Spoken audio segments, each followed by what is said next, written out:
बिस्मिल्लाहिर्रहमानिर्रहीम। अस्सलाम वालेकुम नाज़रीन, आज अगेन हम बात करेंगे आज़ाद जम्मू एंड कश्मीर की जो गुज़श्ता हुकूमत यानी मुस्लिम लीग नून की हुकूमत है, वो ज़ाहिर है उसका एंड होने जा रहा है। 5 साल की हुकूमत में क्या कुछ किया उन्होंने, जो उस वक़्त मंशूर था मुस्लिम लीग नून का, वो क्या था, एहतसाब कहाँ तक पहुँचा और काबीना कितनी मुख्तसर उन्होंने रखनी थी वो कहाँ तक पहुँची, और फिर मालियाती हवाले से अगर जो बात हुई थी जनाब के उसका भी जो मेकनिज़म है उसको चेंज किया जाएगा। करप्शन का जनाब जो करप्शन हुई है उसका वो एहतसाब करेंगे, और इस वक्त ख़ुद कितनी करप्शन में की दलदल में वो बुरी तरह से फंस चुके हैं, और बड़े बड़े स्कैंडल जो थे जनाब मॉडल टाउन और इस तरह की जो बड़ी बड़ी चीज़ें थी वो कहाँ तक मामलात पहुँचे, ये सारी चीज़ें हैं वो आपके सामने रखते हैं।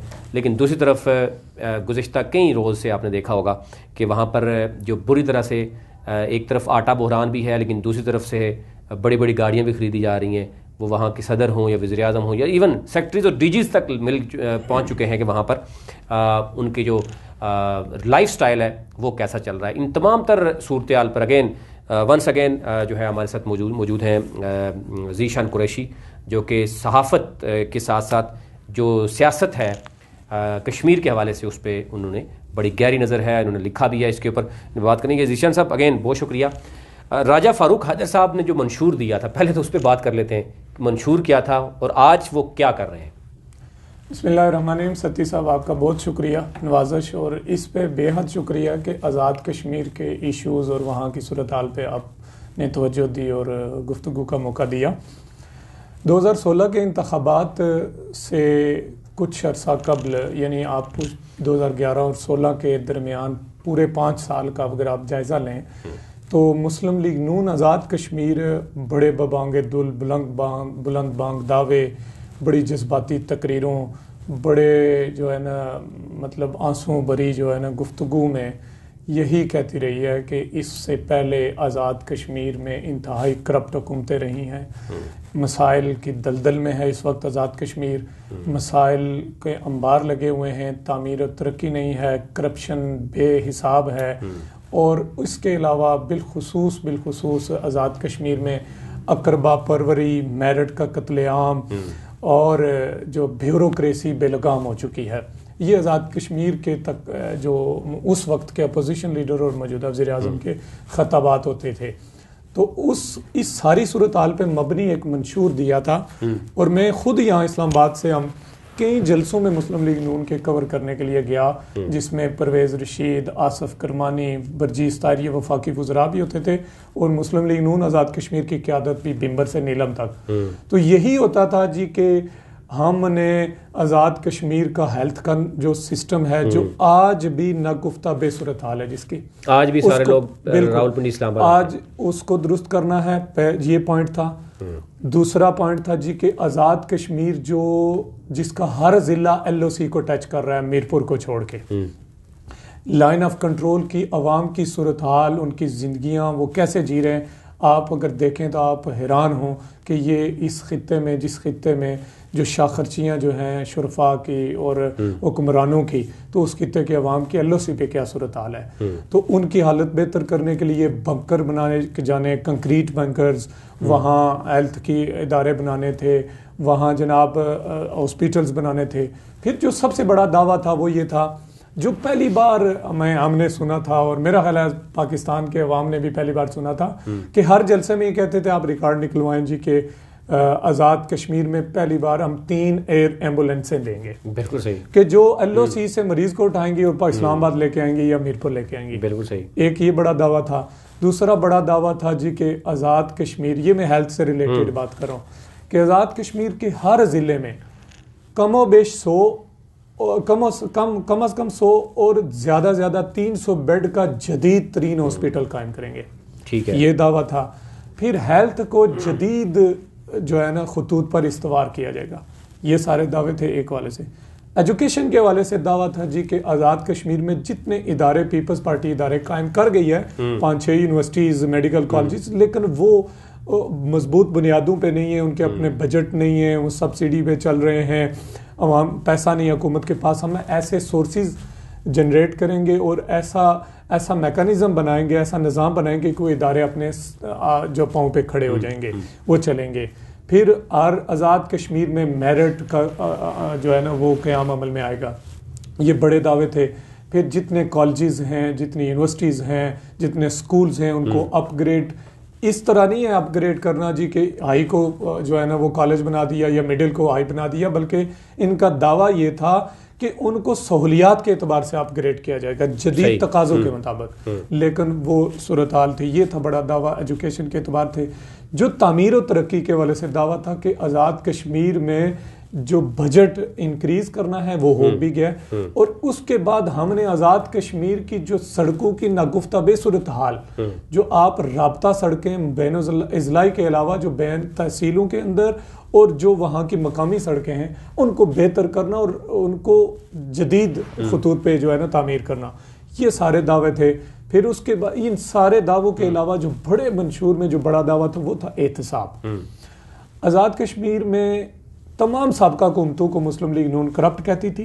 सही है। ब्यूरोक्रेसी के लोगों के नाम लेकर, वो लोगों के नाम लेकर फारूक ऐसा तकरीरें करते होते थे कि ये लोग इनको मैं अगर आ गया तो इनको हम जेल की सलाखों के पीछे डालेंगे। सही है। लेकिन ये एहतसाब को हम दुरुस्त करेंगे और एहतसाब का इदारा इतना मजबूत होगा कि कोई उस पर असरअंदाज नहीं हो सकेगा, चाहे हुकूमत हो या अपोजिशन। तो हम ये एहतसाब लेके आएंगे। फिर उन्होंने मालियाती डिसिप्लिन, जो शाह खर्चियाँ बहुत ज़्यादा थी, जहाँ करोड़ों रुपए की ज़रूरत नहीं थी खर्च करने की, प्रोजेक्ट्स ही वो बना लेते थे अपने अपने उसके, यानी वो जो सियासतदान और ब्यूरोक्रेसी मिलके करते थे। तो इस पे ये था कि मालियाती डिसिप्लिन कायम होगा। ये जो एडाकिज़म का चक्कर था, अपनी मन मर्जी के लोगों को लगाना, अकरबा परवरी को रोकने के लिए, फिर रियासत के वसाइल को महफूज रखने के लिए जी के मालियाती डिसिप्लिन कायम करना था। फिर सबसे जो एक दावा था जी गुड गवर्नेंस, कि आज़ाद कश्मीर की जो ब्यूरोक्रेसी है, चाहे वो DMG है चाहे सेक्रेटरीट में है, इनको बेहतर करने के लिए एक तो उनकी सलाहियतों के एतबार से, उनके कामकाज के एतबार से ये तो ट्रेनिंग चलती रहती है, लेकिन उनसे रियासत के फायदे के लिए क्या क्या काम लिए जा सकते हैं जो वो नहीं करते, अपनी ड्यूटीज मुकम्मल उस तरह से। यानी अवाम के मफाद में उनकी सलाहियतें को बरोकार लाने के लिए गुड गवर्नेंस थी, जो हर इदारे को दुरुस्त करना था, हर डिपार्टमेंट को, हर। लेकिन ये सारे वो बड़े बड़े दावे थे। अब अगर आप 2016 से 2018 और 21 अब जा रहा है, इसका हिसाब लगा लेंगे ये सारे दावे, इनमें से कुछ तहरीक आज़ादी भी थी। 3 बड़े दावे थे, तहरीक आज़ादी कश्मीर, ठीक है, गुड गवर्नेंस और तामीर तरक्की। इसका जायजा अब आप ले लें, ये वो बड़े दावे थे। अच्छा, इसमें ये तो आपने बड़ी तमहीद के साथ बता दिया कि जनाब ये सारा मंशूर था। वो लोग जो बड़े कोई एहतसाब के अमल में अगर उन्होंने कुछ गिरफ्तारियां लाई हुई, यहाँ पाकिस्तान में तो हमें नजर आ रहा है, चलो सो कार्डली सही, या पॉलिटिकल इंजीनियरिंग जिसको कहते हैं, नैब का इदारा मौजूद है, और शायद आपने देखा होगा वज़ीर आज़म से लेकर नीचे लाइन लगी हुई है, आपके सामने ही है। अब केसेस उस तक पहुँच चुके हैं कि कहा जा रहा है कि कोई भी नहीं बच रहा। ठीक है, जिस हद तक भी है हम उसको पोलिटिसाइज अगर ये समझें कि जो कर रहे हैं, क्या सियासत, कोई सियासतदान बड़े गिरफ्तार हुए हों, कोई ब्यूरोक्रेट्स बड़े गिरफ्तार हुए हैं गुज़िश्ता 5 सालों में, जो कि सदर फारूक जो वज़ीर आज़म है उन्होंने बात की थी कि जनाब हम एहतसाब का अमल लाएंगे और इन लोगों को बिहाइंड दिस यानी बार नज़र आएंगे। वो कोई गिरफ्तारी हुई हैं इस पूरे? वैसे आज़ाद कश्मीर में जो एहतसाब के हवाले से जो बात है वो सत्ती साहब ये थी कि ये फारूक साहब का ये दावा था, और आज़ाद कश्मीर में जो माजी में बहुत बड़ा स्कैंडल रहा है, जिसमें से नाम है जी कि बड़े बड़े सियासतदानों ने, जना मॉडल टाउन, तो उसके हवाले से फारूक साहब की अपनी तकारीर असम्बली के अंदर भी और असम्बली के बाहर रिकॉर्ड पे मौजूद हैं। जब इन्होंने तकारीर की और इन्होंने कहा कि ये फलां लोग हैं, और जब मैं हुकूमत में आया तो इन सियासतदानों और इन ब्यूरोक्रेसी के लोगों को मैं जेलों के सलाखों के पीछे डालूंगा। सही है। लेकिन हम देखते हैं कि जब वो वज़ीर आज़म बन के हुकूमत कायम होती है तो वही लोग प्रमोट होते हैं, जेलों के सलाखों के पीछे नहीं जाते, लेकिन वो प्रमोट होते हैं, तरक्याब होते हैं, और वो इंतहाई अहम शोबों पे उनके हवाले किए जाते हैं। मतलब बहुत अहम ओहदों पे उनको बैठाया जाता है। कोई ऐसी गिरफ्तारी हुई है? वैसे कोई बड़ी गिरफ्तारी? कोई एक तक गिरफ्तारी नहीं हुई, बल्कि हकीकत यह है कि यहाँ ये बात कहना दुरुस्त नहीं है कि आज़ाद कश्मीर में एहतसाब का इदारा जो धड़कता चल रहा था थोड़ा बहुत कोई पीपल्स पार्टी के दौर में, पूरे एहतसाब ब्यूरो को इन्होंने एक तरह से मतलब उसमें मुअत्तल बना दिया। यानी इससे खौफनाक बात नहीं हो सकती कि 5 साल में एहतसाब ब्यूरो में नजर नहीं आया। थोड़ा सा इररिलेवेंट हो जाएगा। जजेस के हवाले से जो अभी रिसेंटली एक लहर हमें देखने में नजर आई थी कि वहाँ पर जजेस हैं ही नहीं है और किस तरीके से अदालती बहरान पैदा किया गया और बरादरीज़म वहाँ पर इस कदर मजबूत है कि ब्यूरोक्रेसी, जजेस, उसके बाद सियासतदान, और बात कहाँ तक पहुँच गई है कि पुलिस अफिसर भी देखे जाते हैं जो अपने मनपसंद होते हैं वो लगाए जाते हैं। असल में इशू ये है कि ये सारी चीज़ें तल्लक रखती थी गुड गवर्नेंस से, जो इनका दावा था। लेकिन गुड गवर्नेंस अगर आप देखें ना तो इस वक्त सूरत हाल ये है कि आज़ाद कश्मीर के 10 अजला में जो 10 DC साहिबान हैं वो उनमें से जो मेजॉरिटी है वो एक मखसूस बरादरी से या मंजूर नज़र है। ठीक है। दूसरी बात, अगर आप देखें तो सेक्रेटरीज का जो महकमा के सरबराहान होते हैं, सेक्रेटरीज, बिल्कुल हर महकमे के सेक्रेटरीज, इन 4-5 सालों में मखसूस लोगों को सेक्रेटरी लगाया गया, और चाहे वो DMG ग्रुप से हों, चाहे वो सेक्रेटरीट से हों, कितने DC कैडर के लोग हैं, बहुत सारे सेक्रेटरी कैडर के लोग हैं जो मखसूस एक लॉबी से ना होने की वजह से, अकरबा परवरी में ना आने की वजह से, मंजूर नज़र ना होने की वजह से वो खुडे लाइन लगे, या ऐसे बराए नाम महकमों में जिनमें वहाँ वो कोई काम काज नहीं है, उनकी मेरिट को जो है वो जो मेरिट की बात है वो ये है मेरिट।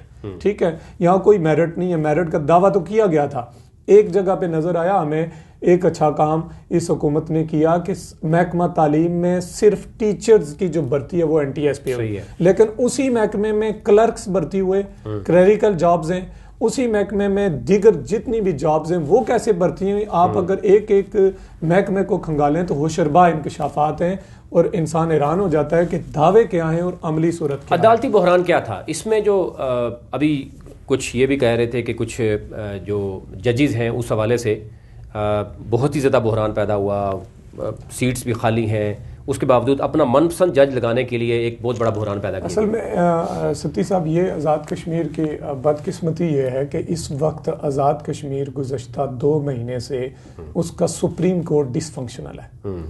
यानी आज़ाद कश्मीर के सुप्रीम कोर्ट में सिर्फ एक जज है इस वक्त, और एक जज पे सुप्रीम कोर्ट इदारा कायम नहीं है, काम नहीं कर सकता। सही। और आज़ाद कश्मीर का जो हाई कोर्ट है उसमें सिर्फ 3 जजेस हैं और 5 से 6 सीटें उसकी जो जजेस की खाली हैं, और जो चीफ जस्टिस हाई कोर्ट हैं वो भी अगले महीने जाने वाले, इसी महीने या अगले महीने। ठीक है। जो जजेस बहरान पैदा हुआ वो हुआ है आज से 1 साल पहले, जब chief justice supreme court Ibrahim Zia retired हुए, जस्टिस इब्राहिम ज़िया, तो उसके बाद कायम काम चीफ जस्टिस रवायती तौर पे सीनियर तरीन जज लगता है चीफ जस्टिस। ठीक है। तो कायम काम चीफ जस्टिस सईद अकरम साहब को बनाया गया, लेकिन उनकी समरी मौजूदा हुकूमत ने उनको मुस्तकिल चीफ जस्टिस लगाने के लिए नहीं भेजी। ठीक है। जब मौजूदा हुकूमत ने चेक किया कि सूरत क्यों नहीं भेजेगी, पता चला तो 13वीं तरमीम में एक सकम था, उस सकम को दूर करने के लिए ये इन्होंने पिछले महीने दूर किया है उस सकम को। जब वो सकम दूर होने के बाद भी इन्होंने वो समरी मुस्तकिल चीफ जस्टिस की नहीं भेजी चेयरमैन कश्मीर कौंसिल यानी वजीर आजम पाकिस्तान को, जो पूरा तरीकाकार है। लेकिन अभी जो सूरत हाल ये जजेस बहरान जब पैदा कैसे हुआ, वो ये हुआ कि जो मुबैना तौर पे जो कही जा रही है बात, कुछ लोग ये कह रहे हैं कि आज़ाद कश्मीर की असम्बली एक बहुत बड़ा प्रोजेक्ट है, नई असम्बली का पूरा सेक्रेटरीट तैयार होने जा रहा है। ठीक है। उस असम्बली का ठेका वजह तनाज़ा है। वो पहले बिड होती है, फिर दूसरी बिड होती है, दोनों बिडों में एक कंपनी कामयाब होती है, वो बिड ले उठती है यानी कानूनी तौर पे, लेकिन काम शुरू नहीं होता, फिर डिले होता जो है ना वो तीसरी बिड पे काम आ जाता है। तो जब तीसरी बिड होती है तो तीसरी बिड के बाद ये मामला अदालत में चला जाता है, तो अदालत में जो हाई कोर्ट है वो फैसला दे देती है मुबैना तौर पे उसके हक में, जिन लोगों को कुछ उनको मखसूस लाभियां चाहती थी कि इनको ठेका मिले, लेकिन हाई कोर्ट ने उनके हक में फैसला दे दिया। जब सुप्रीम कोर्ट के पास ये केस गया तो सुप्रीम कोर्ट के मौजूदा जो चीफ जस्टिस हैं कायम काम, और इन्होंने उसके खिलाफ हाई कोर्ट के फैसले को जो है ना वो कलअदम करार दे दिया। ये बना वजह तनाज़ा। अब इस वजह तनाज़े पे अगर आप इसकी तहकीक करें तो इसके पीछे कोई बड़ी कहानी नहीं है। कहानी सारी वही है जो आज़ाद कश्मीर में शुरू से चलती आ रही है, मंसूबों में कमीशन, अपने खास लोगों को मंसूबे देना, अपने खास कंपनीज को। तो जब ये हाई कोर्ट और सुप्रीम कोर्ट के चीफ जस्टिस साहिबान मुस्तकिल नहीं होंगे तो फिर जितनी भी सीटें खाली हैं वो फिल नहीं होंगी। जब वो सीटें फिल नहीं होंगी तो आज़ाद कश्मीर में रोजाना की बुनियाद पे सैकड़ों केसेस हैं जो स्पेंडिंग हो रहे हैं और अवाम सफर कर रही है। इस सारे मामले में ना हुक्मरानों को कोई मसला है, ना इशराफिया को कोई प्रॉब्लम है, ना अदलिया के लोगों को कोई इशू है। मसला जो है वो सारा अवाम इस वक्त सफर कर रही है कि अवाम के केसेस दिन ब दिन जो है डिले हो रही है और इंसाफ नहीं मिल रहा लोगों जो अवाम के साथ वादे किए गए थे कि जनाब एहतसाब होगा। अच्छा, इस पे ये देख लेते हैं कि तहरीक आज़ादी के जो काम किया वो तो नज़र आ रहा है, दूसरा गुड गवर्नेंस पे जो नज़र आ रहा है वो भी, तामीर तरक्की जो हुई है वो भी नज़र आ रही है। आप मुझे ये बताएं कि करप्शन के बड़े बड़े स्कैंडल्स सामने आ रहे हैं, एक तरफ आटा बुरान सामने आ रहा है और ये भी देखने में नज़र आ रहा है कि वज़ीर-ए-आज़म और सदर नई नई गाड़ियाँ करोड़ों में ख़रीद रहे हैं और सेक्रेटरीज और डीजीज तक वो गाड़ियाँ फार्चूनर्स दी जा रही हैं जो सत्ती साहब एक 1300 सीसी कार होनी चाहिए उनके पास। तो करप्शन जो है वो मतलब कहाँ कहाँ पे हुई है? फारूक साहब पिछले दिनों यहाँ प्रेस कॉन्फ्रेंस उन्होंने मीट दी प्रेस की 5 जनवरी में हक खुदरादियत वाला दिन, तो उस दिन उन्होंने बात की और पहले भी वो करते रहे हैं, आज भी कहते हैं जी कि मैंने कोई करप्शन नहीं की और हमारे हुकूमत ने कोई करप्शन नहीं की। लेकिन मैं थोड़ा बहुत फैक्ट्स पे बात करूंगा। कहा यह जा रहा है जी कि ये इन्होंने कहा जी कि हम मालियाती डिसिप्लिन कायम करेंगे और गुड गवर्नेंस कायम करेंगे और ब्यूरोक्रेसी को काबू करेंगे। लेकिन इस वक्त सूरत हाल ये है कि आज़ाद कश्मीर की हुकूमत अमलन ब्यूरोक्रेसी चला रही है। उसमें आज़ाद कश्मीर के जो इलेक्टेड लोग हैं, जो मुंतखब लोग हैं, उनका कोई किरदार नजर नहीं आ रहा। उसकी वजह यह है कि आप पिछली हुकूमत देखें तो वजीर आज़म हाउस आज़ाद कश्मीर का कश्मीर हाउस हो या मुजफ्फराबाद हो, वो अवाम के लिए भी मुस्लिम लीग नून के कारकुनान के लिए भी खुला होता था, पता चलता था ये अवामी हाउस है। लेकिन फारूक हैदर साहब वाहिद वजीर आजम है जो 15 परदूम के अंदर है। यानी आप वजीर आजम हाउस जाएंगे तो पहले गेट पे पुलिस वालों को मिलना पड़ेगा, वो अंदर से इजाजत लेंगे, अंदर वाला ऊपर वाले से लेगा, ऊपर वाला फिर फारूक हैदर साहब के किसी सेक्रेटरी से लेगा, फिर जाके शायद को मंजूरी होगी, वरना एक काम मेरे और आप जैसे फर्द के लिए वहां दाखिल होना मुश्किल है। एक तो ये है कि वहां ये सूरत हाल, दूसरा जितने फैसले कर रही है हुकूमत उससे भी ये तासर दिया जा रहा है कि इसमें ब्यूरोक्रेसी इन्वॉल्व है।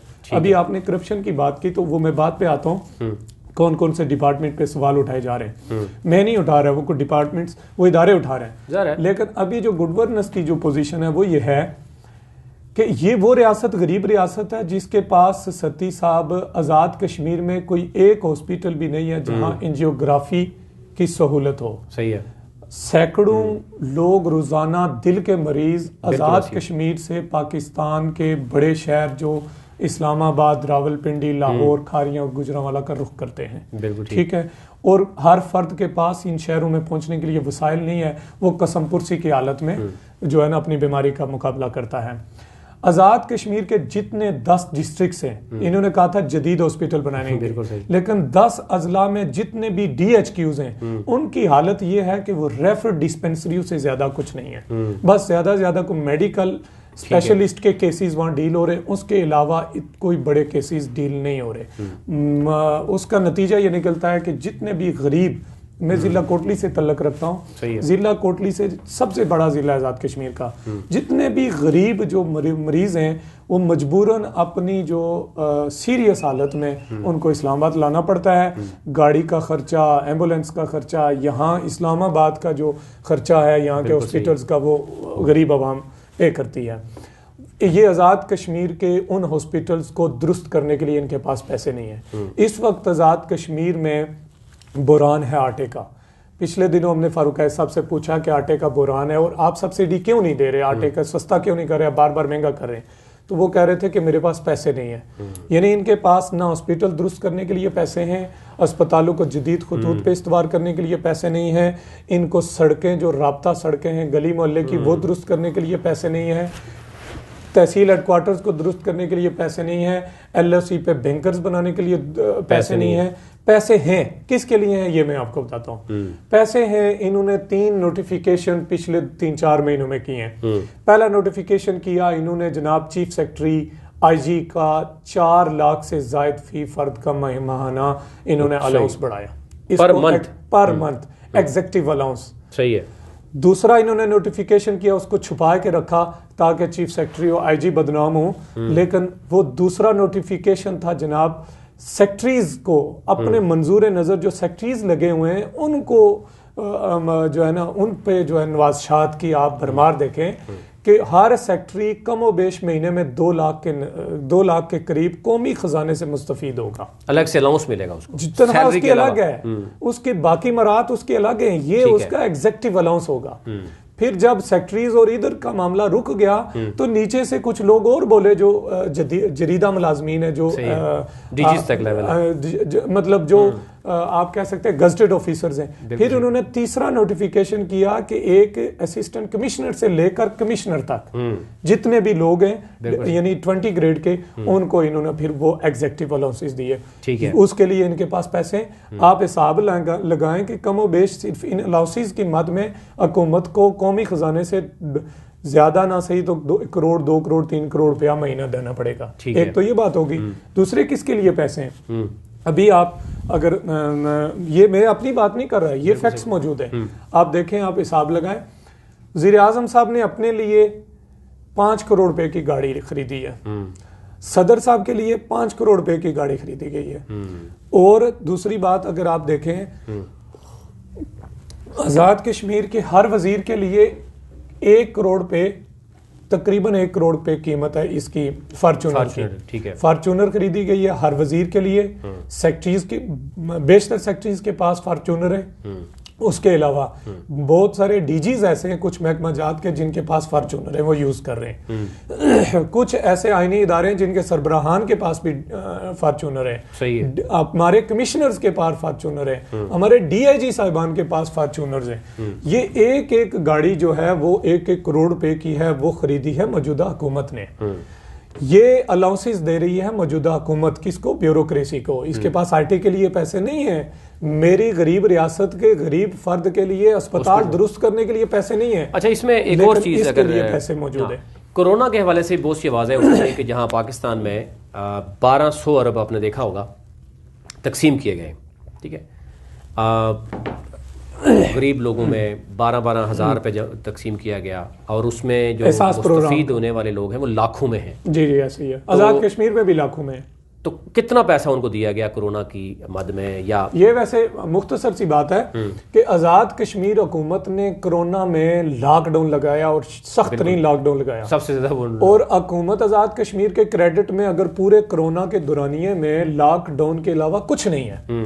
लॉकडाउन के अलावा फारूक अहद साहब भूल गए थे, उनका सारा सामान पहुंच जाता था क्योंकि वज़ीर आज़म है, उनके वुज़रा उनके ऑफिसर्स का तो हर जगह पहुंच जाता था, वो मूविंग भी होती थी।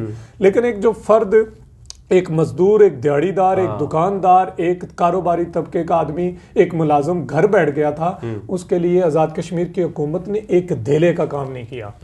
उन्होंने कुछ साफियों को दिए हैं पैसे, ठीक है, उन्होंने कुछ और छोटे छोटे कुछ डीसीओ के जरिए कुछ पैसे, लेकिन आजाद कश्मीर की अवाम के लिए मजमूई तौर पे आजाद कश्मीर की हुकूमत ने कुछ नहीं किया। अच्छा, अभी तक बिल्कुल अभी तक अगर देखें तो खरबों रुपए का बजट ले चुकी है आजाद जम्मू एंड कश्मीर की। जी जी, 40 लाख 30-40 लाख टोटल आबादी है। अगर तो ये वैसे भी तकसीम कर लेती लोगों में तो लोग तो बहुत अमीर होते हैं, ये दुनिया की अमीर। उन्हीं दिनों हम बात कर रहे थे कि गुजारिश ये है कि आज़ाद कश्मीर की मौजूदा हुकूमत के पास सिर्फ सालाना तरक्याती जो बजट है वो 22 अरब से ज़्यादा है, और पीटीआई की हुकूमत ने 2-3 बार इनको 26 अरब भी दिए हैं। उनमें से 2-3 अरब इन्होंने निकाल के कोरोना की मद में अवाम को नहीं दिया, लेकिन दूसरी तरफ कहां देते रहे ये मैं आपको बताता हूं। ये दूसरी तरफ हर हल्के में अपने एमएलए को और अपने उम्मीदवार को हर साल इन्होंने 4-4 करोड़ रुपया दिया। खुलेआम अकरबा परवरी, खुलेआम वहां अगर आप देखें तो कि सियासी रिश्वत के तौर पे स्कीमें कैसे तकसीम हुई। बिल्कुल, ये मैं नहीं कह रहा, ये आप ऑडिटर जनरल आजाद कश्मीर की रिपोर्ट उठाएं, पब्लिक अकाउंट कमेटी में वो रिपोर्ट पेश हो चुकी है। उस रिपोर्ट में लिखा हुआ है कि वज़ीर आज़म इंफ्रास्ट्रक्चर प्रोग्राम की मद में लोकल गवर्नमेंट के जो हर हल्के में 4-4 करोड़ रुपए दिए गए। फिर अभी कुछ दिन पहले इन्होंने वज़ीर आज़म ने जो काबीना का इजलास बुलाया, और काबीना के इजलास पे कुछ महीनों पहले इन्होंने अपने एमएलएज और वुज़रा के लिए उस 4 करोड़ के अलावा बहुत सारे पैसों की, जिसमें कमो बेश 10-10 15-15 करोड़ रुपए के मंसूबों की मंजूरी दी, जिनकी वो एमएलएज और उम्मीदवार जो इनके खास हैं उनकी मर्जी से वो जो प्रोजेक्ट्स लगेंगे और मर्जी से वो सारे प्रोजेक्ट तकसीम होंगे। मुझे ये बताएं कि उस सब के लिए इनके पास पैसे मौजूद थे। वो प्रोग्राम जिन पे अकाउंटेंट जो ऑडिटर जनरल सवाल उठा रहा है कि ये प्रोग्राम शफाफ नहीं है, इसमें सियासी रिश्वत और नई नई करप्शन के नए नए तरीके सामने आए, उसके लिए इनके पास पैसे थे। दूसरी बात आपको बताऊं, ये फारूक हैदर साहब पिछली सारी हुकूमतों को करप्ट कहते रहे। बिल्कुल, करप्शन के केसेस पे ये बुलंदबान दावे भी करते रहे और जज्बाती तकरीरें भी करते रहे, लेकिन उन सारी हुकूमतों के पास सिर्फ सालाना 11 अरब होता था तरक्याती बजट। इनके पास सिर्फ 22 अरब जो तरक्याती बजट है, और उसके अलावा आप हैरान हो जाएंगे कश्मीर कौंसिल का अरबों रुपया 3 साल से इनके पास पड़ा हुआ है, जो टैक्सेस की मद में आजाद कश्मीर के पास हुकूमत के कठार, वो आजाद कश्मीर में कहीं नजर नहीं आ रहा। हमें किसी अस्पताल में नजर नहीं आया जदीद सहूलतों की सूरत में, हमें आजाद कश्मीर की अवाम को सस्ता आटा देने की सूरत में नजर नहीं आया, हमें आजाद कश्मीर की वो छोटी छोटी सड़कें नजर नहीं आई जो LOC को टच करती हैं, और LOC पे जख्मी होने वाला फर्द उन सड़कों से गुजर कर किसी हॉस्पिटल में पहुंचे। आप LOC की किसी भी सड़क पे चले जाएं, सही है, आजाद कश्मीर कोई बड़ा ऐसा प्रोजेक्ट इस हुकूमत ने किया हो जो पहले पीपल्स पार्टी पे तनकीद तो करती थी कि उन्होंने मेडिकल कॉलेजेस बना दिए, यूनिवर्सिटियां बना दी हैं बगैर किसी वजह के। आपने देखा होगा उस वक्त तो तनकीद ये होती थी कि जनाब ये तो प्रोजेक्ट्स पैसा ही नहीं है हमारे पास चलाने के लिए, और ये प्रोजेक्ट्स लगाए गए सिर्फ सियासी रिश्वत, उस वक्त वो कहते थे कि ये जनाब अपने लोग भर्ती कर दिए गए, सियासी रिश्वत दे दी गई। तो क्या इन्होंने भी कोई पैसे तकसीम करने के बजाय कोई बड़ा प्रोजेक्ट्स किया है? मतलब मैं आपको बताऊं कि बड़ा मौजूदा हुकूमत ने जो जिस अमल पे तनकीद की थी वो अमल खुद किया। सही, इन्होंने ये कहा जी कि आजाद पीपल्स पार्टी ने सियासी रिश्वत के तौर पे तालीमी पैकेज लेके आए। बिल्कुल, ये कुछ दिन पहले इन्होंने अपने तालीमी पैकेज खुद इन्होंने अनाउंस किया, ठीक है, और उसमें भी इन्होंने पता नहीं कितनी हजार स्कीमें जो है वो सारी मुलाजमतें जो है ना वो क्रिएट की हैं। फिर उसके अलावा इन्होंने कहा, फारूक साहब ने, ये इनका रिकॉर्ड पे मौजूद है बयान, कि मैं 12 वज़रा से ज्यादा अगर काबिना रखूं तो मैं घर चला जाऊंगा। लेकिन आज फारूक हैदर साहब की जो हुक्मरान जमात जो हुक्मरान जमात के MLA सिर्फ 2 लोग छोड़ के सारे फ्लैग होल्डर्स हैं। आप हिसाब लगा लें, यानी पीपल्स पार्टी को भी ये क्रॉस कर गए, और फिर जो नॉन इलेक्टेड 4-5 वो मशीर भी हैं। ये बात। दूसरी बात, अब पीपल्स पार्टी को ये कहते थे जी कि उन्होंने इदारे, पीपल्स पार्टी ने 5 यूनिवर्सिटीज कायम की, ख्वातीन यूनिवर्सिटी की समेत, उन्होंने कॉलेजेस को अपग्रेड किया था, ठीक है, वो इदारों को मेडिकल कॉलेजेस भी बनाए, उन्होंने 3 मेडिकल कॉलेज तीनों डिवीजन में बनाए, लेकिन ये आके उन इदारों को भी अच्छे अंदाज में नहीं चला सके, ये फैक्ट जो मौजूद है। और बल्कि ये अभी डिस्कशन में आ रही है बात कि शायद उनमें से 1-2 इदारों को बंद करने का प्रोग्राम बना रही है। उसकी वजह अब समझ नहीं आ रही, इनके पास पैसा भी है, बजट भी है, और बजट तकसीम इस्तेमाल करने का जो है ना वो भी नहीं कर सके। पिछले साल अरबों का बजट लैप्स हो गया था भाईजान। सही है, जब मतलब जो आपके पास चीज मौजूद है वो भी नहीं लग रही, वो भी लगाने की सलाहियत नहीं है। आप पाकिस्तान की ब्यूरोक्रेसी देखें, यहाँ आपको 19 ग्रेड का 20 ग्रेड का मुलाजम आपको अगर मिलेगा तो वो आपको मिलेगा एक आम कल्टस गाड़ी पे मिलेगा, लेकिन आजाद कश्मीर में चले जाए 19 और 20 ग्रेड का मुलाजम आपको पुजारों पे नजर आएगा, लैंड क्रूजर पे नजर आएगा, प्राडो पे नजर आएगा, फॉर्चूनर पे नजर आएगा। बिल्कुल, बहुत शुक्रिया आपका नाज़रीन। इसमें आप देख सकते हैं कि जो इस वक्त की मौजूदा हुकूमत है आज़ाद जम्मू एंड कश्मीर की, और उस वक्त राजा फारूक हैदर अपोजिशन में थे, तो ज़ाहिर है उनकी अब तकारीर पड़ी हुई हैं, वीडियोस पड़ी हुई हैं, वो आप सुने तो आपको अंदाज़ा होगा कि अवाम वाकई ये चाहती थी, अवाम की दिल की बात। ऐसे लग रहा है कि अवाम की नब्ज़ उन्होंने पकड़ ली है, जो उन्होंने कहा जी एहतसाब का अमल भी होगा, मालियाती जो मामला है उसका भी मेकनिज़म बनाया जाएगा, करप्शन के ख़िलाफ़ जो है बाकायदा तौर पर एहतसाब भी होगा, और फिर सबसे बढ़कर जो सबसे हर जगह पे इशू होता है वो है हेल्थ का, एजुकेशन का, और क्राइम्स का, जो है कि हम पुलिस को भी बहुत अच्छा कर देंगे, हम हेल्थ का निज़ाम बेहतर कर देंगे। लेकिन आज भी पोजीशन यह है कि आज़ाद जम्मू एंड कश्मीर की तीनों जो बड़े एरियाज़ हैं वहाँ से आपको ये पाकिस्तान के मुख्तलिफ एरियाज़ में आपको नज़र आएंगे मरीज़ दर बदर की ठोकरें खाते हुए, उनके पास कभी पैसे भी नहीं होते, लेकिन दूसरी तरफ सारे मामला वहाँ हैं। कोरोना की मद में भी वहाँ पर लोग एहतजाज करते हुए नजर आए कि हमें कुछ भी गवर्नमेंट की तरफ से भी वह नहीं दिया गया, कोई सहूलत नहीं दी गई। उसके साथ साथ अगर हम बात करें तो अदलिया बहरान वहाँ पर चल रहा है। सुप्रीम कोर्ट के जजेज़, हाई कोर्ट के जो जजेज़ हैं वो सिर्फ 3 हैं, सुप्रीम कोर्ट में सिर्फ 1 जज हैं। और फिर उसके बाद चलते हैं तो जो एहतसाब का अमल है, यानी नैब है, वहाँ पर जो थोड़ी बहुत ही आप कह रहे थे कि वो एहतसाब हो रहा था पीपल्स पार्टी के दौर में, उसकी नब्ज़ भी जो है वो बंद कर दी गई है। और अब ज़रा मरहला आ गया है 2021 में इलेक्शन का। अब देखना ये होगा कि आने वाली हुकूमतें, अब मुस्लिम लीग नून का क्या मंशूर होगा, पीपल्स पार्टी का क्या मंशूर होगा, मुस्लिम कॉन्फ्रेंस भी दोबारा से उठ रही, इसका मंशूर क्या होगा, तहरीक इंसाफ का मंशूर क्या होगा। और आवाम जो है ज़ाहिर है, अगर हम बात करें आज़ाद जम्मू कश्मीर की, तो बड़ी बाशऊर है। वो समझते हैं कि कब तक ये उनकी नब्ज़ पर जो है वो हाथ रख कर उनसे वोट लिए जाएंगे। और उसके बाद जो हुक्मरान जो ब्यूरोक्रेसी से लेके अगर आप देखें, आज भी एहतसाब का अगर अमल हो जाए तो आप देखेंगे कि आज़ाद जम्मू कश्मीर की जो ब्यूरोक्रेसी है और जो सियासतदान है वो करोड़पति से अरबपति बन गए हैं। और आवाम आज भी जो है वो आटे की सब्सिडी देख रही है कि आटे पे आटा उनको नहीं मिल रहा। ये है आज की सूरत हाल। मज़ीद जो इस पर डेवलपमेंट होगी वो आपसे शेयर करेंगे।